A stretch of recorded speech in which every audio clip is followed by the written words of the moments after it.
Hello everyone, good evening. এতিয়া আবেলি 5 মান বাজিলে আৰু আমি যাব ওলাইছো বজাৰলৈ বুলি অকণমান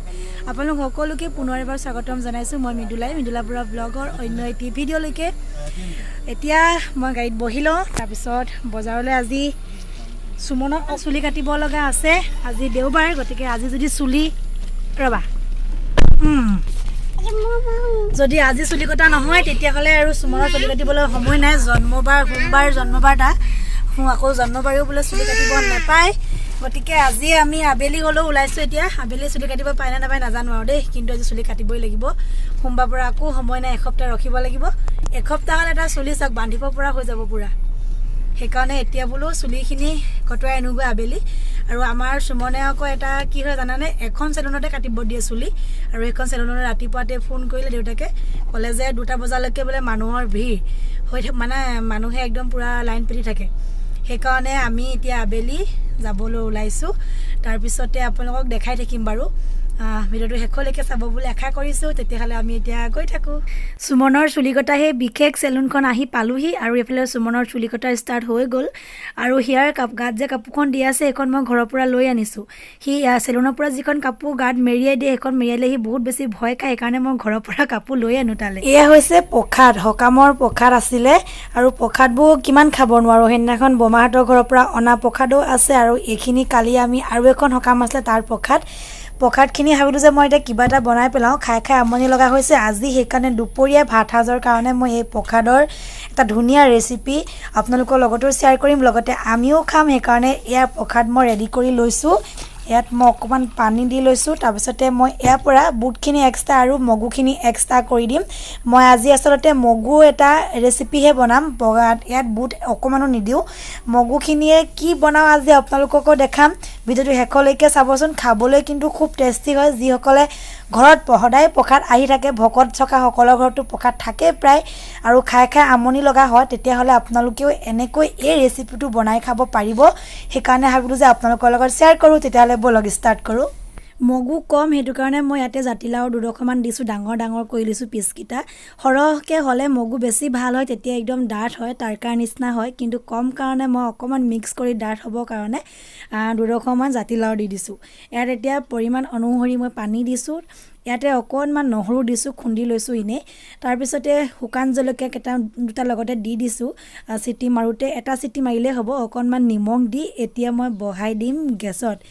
গেছত বহাই দিলো লগে মাৰিলে নহয় চিটি এটা চিটিতে হৈ যাব খালি দেই মগুখিনি কাৰণ কোমলেই থাকে এফালে চাওকচোন মোৰ জাতিলাও আৰু মগু হৈ গ'ল দেখিলানে ধুনীয়াকৈ সিজি গ'ল এটা চিটি মাৰোতে এইফালে এতিয়া মই তেল মাৰিব লৈছো তেল নামাৰিলেও হয় বইল কৰি খাওঁ বুলি ক'লে বইল কৰি খাব পাৰে এইফালে মই মেথি গুটি দুটামান দিছো তেজপাত এখিলা চিঙি দিছো পিঁয়াজ অকণমান দি ধুনীয়াকৈ তেল মাৰিম অকমান হালধিও মই তেলতে দি দিম দেই মই এনেখিনি ধুনীয়াকৈ মিক্স কৰি ভাজি ল'ম যোনে প্ৰসাদ খাই আমনি পায় বা মগু খাই বেয়া পায় তেওঁলোকে এনেকৈ খাবচোন প্ৰসাদত অহা মগুখিনি খাবলৈও সোৱাদ হয় আৰু আমাৰ দেহৰ কাৰণেও উপকাৰিতা হয় সেইকাৰণে এয়া মোৰ মগু দালি মোৰ ৰেডি হৈ গ'ল সকামৰ প্ৰসাদৰ পৰা বনোৱা মগু দালি চাওকচোন ইমান ধুনীয়া হৈছে কালাৰটোতে কয় খাবলৈও টেষ্টি হ'ব বুলি খালি মোৰ আজি মগু কম কাৰণে অকণমান পাতল হ'ল নহ'লে মই বইল কৰিয়ে খাওঁ আজি তেল মাৰি দিছো কম হোৱা কাৰণে দেই সুমনৰ কিতাপ পঢ়া সময় সন্ধিয়া হোৱাৰ লগে কি কিতাপ বহি চিলেট গোটেইবোৰ উলিয়াই পঢ়াই দিবৰ কাৰণে আৰু সৰু ল'ৰা মন যিহেতুকে খাবতো লাগিবই পঢ়ি থকাৰ মাজতে সি কিবা এটা খাওঁ কৈ থাকে পঢ়াৰ ইমান প্ৰেছাৰ একোৱে দিয়া নাই তাক ইনে সি যেতিয়া পঢ়িব বিচাৰে তেতিয়াহে অকমান পঢ়াই দিবলৈ চেষ্টা কৰোঁ ABCD অ আ ক খ এইখিনিকে পঢ়াই দিওঁ কেতিয়াবা তাৰ নামটো লিখাবলৈ শিকাওঁ সি লিখিব পৰা নাই এতিয়া কিন্তু তথাপিতো চেষ্টা কৰি থাকোঁ বাপেকে আনি দিলে পিস্তা খাই আছে এৰাই ময়ো লগতে আৰু অকণমান খাই দিছোঁ এনেকৈ পঢ়াই থকাৰ মাজতে এটা খাবলৈ দি থাকিলে ধুনীয়াকৈ মন খেলিও থাকে মনটো ভাল লাগি থাকে ইয়াকে সন্ধিয়া সময় আমাৰ মাক পুতেকৰ সময় তাৰপিছতে ৰান্ধিবলৈ যাবলৈ হ'বই আৰু গুড মৰ্নিং এভৰিৱান আজি ৰাতিপুৱা চাহ কাপৰ সৈতে ভিডিঅ'টো ষ্টাৰ্ট কৰিছোঁ এয়া ধুনীয়াকৈ গাখীৰ চাহ একাপ এওঁক দি লওঁ বুলি ভাবিছোঁ এইফালে আমাৰ সুমন উঠিলে সুমনে পূৰা কান্দে ৰাতিপুৱা সময়খিনিত এই কান্দোনটোৱে চবৰে মনটো বেয়াকৈ দিয়ে ৰাতিপুৱা আৰু এই কান্দা বন্ধ কৰিব পাৰিব বাইদেউহে মই নোৱাৰোঁ সেইটো কাৰণে বাইদেউকে দি মই এতিয়া ধুব লৈছোঁ এয়া বাচন হোটেলত বাচন ধুব লোৱা নিচিনা লাগিছেনে এইখিনি বাচন ধুই মেলি আজৰি হৈহে বাকী কামখিনি কৰিব পাৰিম এতিয়া বাচন চাচন ধুই আহিলোঁ ভাবিলোঁ যে সুমনৰ কন্দাও বন্ধ হ'ল সেইকাৰণে তাক কিবা এটা ফল মূল খাবলৈ দিব পাৰিলে ৰাতিপুৱাতে ভাল লাগে মনটো আৰু সি নিজেও খাই ভাল পায় আম খাই বহুত বেছি ভাল পায় সেইকাৰণে কালি দেউতাকে আম কিনি আনি থৈছিলে তাৰে এটা কাটি তাক খাবলৈ দিওঁ বুলি ভাবিছোঁ লগতে ময়ো খাম সি খাবলৈ তলত বহি আছে বাতি আৰু কাটা চামুচ এখন লৈ পালে আৰু তাৰ কাৰণে মই টুকুৰকৈ আমখিনি কাটি তাক ৰেডি কৰি প্ৰথমতে দি লওঁ দেই আম খাই কোনে ভাল পায় বাৰু ৰাতিপুৱা আম কোনে খাই কমেণ্ট কৰি জনাব দেই মোৰ নিচিনাকৈ মই ৰাতিপুৱাতে আম ঘৰত থাকোঁতে পূৰা খাইছিলোঁ এতিয়া কিনি অনা আম যিহেতু ৰাতিপুৱা কেতিয়াও নাপাওঁ এয়া সুমনৰ কাৰণে টুকুৰ কৰি দিলোঁ সৰুকৈ তাক ধুনীয়াকৈ এটা বাতি এটাত দি পেলাই কাটা চামুচ এখন দি দিলে হৈ গ'ল ধুনীয়াকৈ খাব জানে যদি কাটা চামুচৰ খোৱা অভ্যাস নাই তেতিয়াহ'লে আপোনালোকে কেতিয়াও নিদিব সৰু ল'ৰা ছোৱালীক কিন্তু আমাৰ সুমনৰ অভ্যাস হৈ গ'ল আৰু সেইকাৰণে খাব পাৰে মই এইফালে আমৰ গুটিটো চুপিছোঁ কোনে ভাল পায় বাৰু আমৰ গুটি চুপি মই আকৌ বৰ ভাল পাওঁ ধুনীয়াকৈ আমৰ গুটিটোকে চুপিছোঁ সিয়াক খাবলৈ দি তাৰপিছতে আমো খাম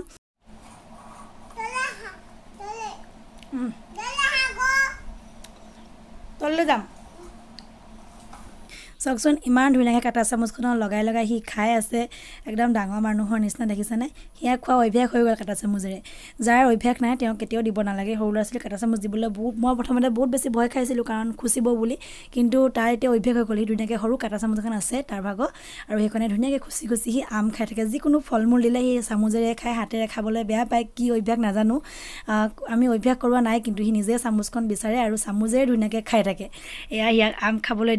দি লৈছোঁ প্ৰথমতে তাৰপিছত আৰু কি কৰোঁ আপোনালোকক দেখাই থাকিম হেল্ল' এভৰিৱান বহুত বেছি বৰষুণ দি আছে মই ইমান জোৰকৈ চিঞৰিছোঁ সেইকাৰণে আগৰখিনি মই ভইচ অভাৰ দি গ'লোঁ বৰষুণৰ বতৰত বেছিকৈ কথা ক'লে মানে বৰষুণটো বেছিকৈ মাতটো আহে ন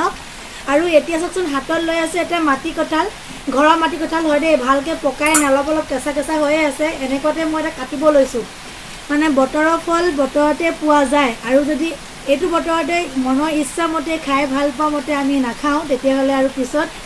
বিচাৰি পাবলৈ দিগদাৰ হয় এনেকুৱা ফলবোৰ গতিকে মই এতিয়া বনাব লৈছোঁ মাটি কঁঠালৰ এটা জ্বলা আৰু মিঠা চাটনি খাই বহুত বেছি টেষ্টি লাগে আপোনালোকে খাইছেনে নাই নাজানো যদি নাই খোৱা তেতিয়াহ'লে আজি মই দেখাম আৰু আপোনালোকে বনাই খাব খুব জল্দি যদি খাইছে তেতিয়াহ'লে গম পায় কেনেকুৱা বেছি টেষ্টি হয়নে তেতিয়াহ'লে মই পটাপট এতিয়া কাটি লওঁ আপোনালোকে চাই থাকক এয়া মোৰ মাটি কঁঠালটো গুচাই মেলি হৈ গ'ল এতিয়া এইটো ধুনীয়াকৈ ফালি ল'ম এইটো মানে খাবলৈ যিমান বেছি ভাল লাগে কাটিবলৈ সিমানেই বেছি কষ্ট হয় আৰু মই যেনে তেনে কাটিলোঁ বাৰু আৰু মোক চাটনি বনাবলৈ মই এফাল ল'ম এফাল এনেই খাবলৈ বুলি থৈ দিম আৰু চাটনি বনাবলৈ লোৱা ফাল মই ধুনীয়াকৈ কাটি ল'ম আৰু মই এইখিনি একেবাৰে সৰুকৈ কাটি ল'ম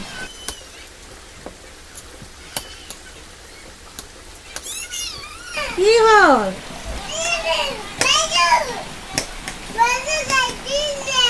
কোনে তুমি এইটো খাবা নেকি খাবা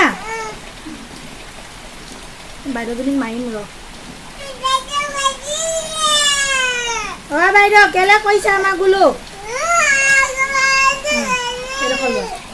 বাইদেউক নিদিবা দেই মাটি কঁঠাল খোৱা একো নহয় আৰু টেষ্টি হয় খাইছা তুমি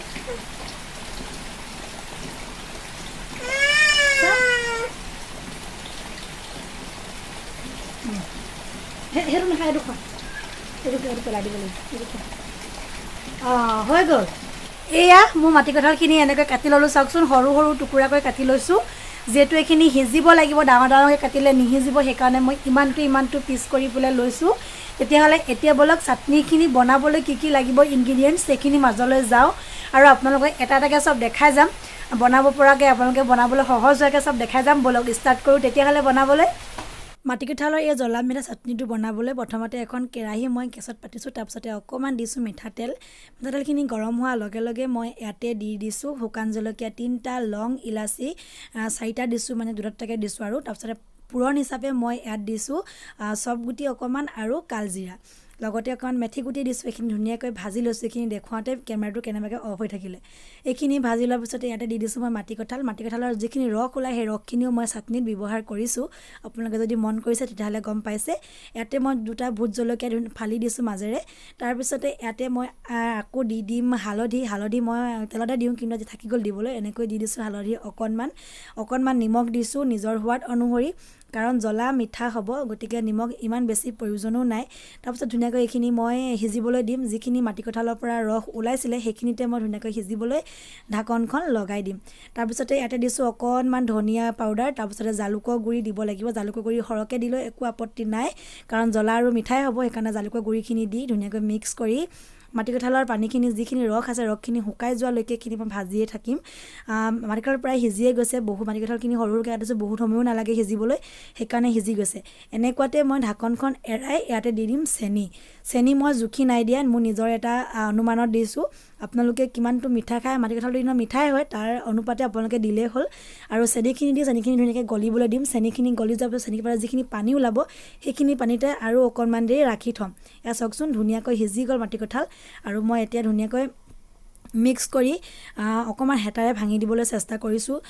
মানে একেবাৰে গুড়ি কৰি দিলেও খাবলৈ বেয়া লাগিব, সেইকাৰণে অকণমান ভাজি দিম। গোটা গোটা হৈ থাকিলে খাই ভাল লাগে, আৰু ধুনীয়াকৈ সিজিয়ে গ'ল যিহেতুকে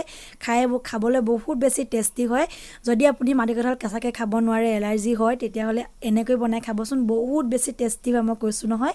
এয়া অকণমান ঢাকন লগাই দিম। তাৰপিছতে ঢাকন লগাই দিয়া 3 মিনিটমানৰ পিছতে মই ধুনীয়াকৈ এটা বাটিত উলিয়াই লৈছোঁ। চাওকচোন কিমান ধুনীয়া কালাৰ, আৰু গোন্ধটো যে কেনেকুৱা হৈছে নহয়, খাবলৈও সাংঘাতিক টেষ্টি হয়। যোনে যোনে মাটিকঁঠাল কেঁচাকৈ খাই বেয়া পায়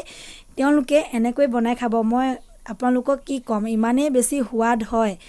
যেনে ভাতৰ লগতো খাব পাৰে মিঠা খাই ভাল পালে। ইয়াৰ ৰসখিনি ওপৰত দি দিছোঁ, চাওকচোন কেনেকুৱা টেষ্টি হৈছে, দেখাতে লাগিছেনে আপোনালোকৰ টেষ্ট। হেল্ল' এভৰিৱান, মোৰ বনাই হৈ গ'ল। এয়া দেখিছেনে কেনেকুৱা ধুনীয়া গোন্ধ ওলাইছে। লগতে যোনে যোনে খাই ভাল পায় মাটিকঁঠাল, তেওঁলোকৰ কাৰণে খুব ধুনীয়া এটা ৰেচিপি আজি মই আপোনালোকক দেখাই দিলোঁ। বনাই খাব, ৰুটিৰ লগত খাই, লুচিৰ লগত খাই, ভাতৰ লগত খাই, সেয়া একেবাৰে নিজৰ কথা, কিন্তু খাবলৈ যে কেনেকুৱা টেষ্টি হ'ব সেয়া আপোনালোকক মই কি ক'ম। এয়া মই অকণমান লৈছোঁ, খাওঁ।